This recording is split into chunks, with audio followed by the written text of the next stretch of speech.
Makakasama natin na sa linya ng telepono si Melba Manalo, Vice President ng Philippine Crop Insurance Corporation. Magandang gabi po, Ma'am Melba.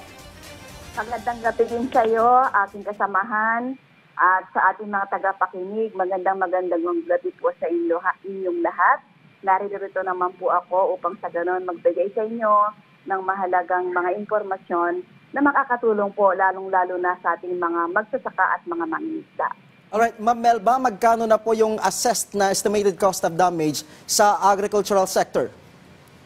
Sa kasalukuyan po, sa buong agricultural sector, wala pa po kaming datos, pero sa PCIC po, sa mga nakasiguro sa amin, meron na po tayong 16,382 na mga magsasaka, mga mangingisda na tinamaan ng nakaraang bagyo, at ang aming pong estimated damage ay 151,447,000.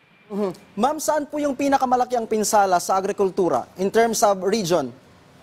Sa Region 2 po at saka Region 1. Ano na po so far yung assistance na maibibigay ng PCIC para sa mga magsasaka? Opo, kami po ay ready, and ito po ang instruction sa amin ng aming presidente.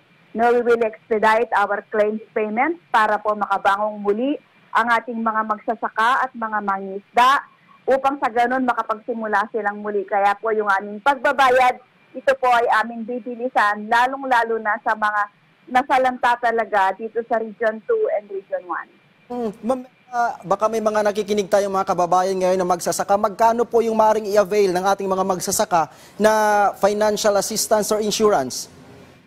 Depende po yan kung magkano yung kanilang nakasiguro sa PCIC. Kung sila po ay RSPSA listed, ang per hectare po nating nakasiguro sila ay 20,000 pesos. Pero kung ito naman po ay hindi naman totally damaged at ito ay hindi pa aanihin, siguro po hindi nila makukuha yung buong 20,000 na yon bawat hektarya, kung hindi, portion lamang po. Pero kung sila po ay aani na at totally nasira ang kanilang mga pananim, kami po ay magbabayad ng 20,000 per hectare sa mga magsasakang tinamaan nang nabanggit ko po kalalagayan ng kanilang mga. So, Ma'am Melba, tama po ba yung pagkakaintindi ko? Magdedepende kung gaano yung kanilang makukuha ng financial assistance, kung gaano nasira yung kanilang mga pananim? Opo, una, degree of damage. Ibig sabihin, ang degree of damage doon sa kanilang mga pananim. Pangalawa po, yung edad ng pananim nung ito ay masalanta. Ito po ay nakasalalay sa dalawang ganitong basihan at kung magkano sila nakasiguro bawat hektarya. Ma'am Melba, ito na siguro yung pinaka-importante. Paano makakapag-avail yung ating mga magsasaka? Ano po yung mga requirements? Ganito po, ang akin pong hinihikayat ang lahat ng ating mga magsasaka na hindi pa po nakapagpatala sa tinatawag nating RSDSA list o nakasama sa RSDSA list.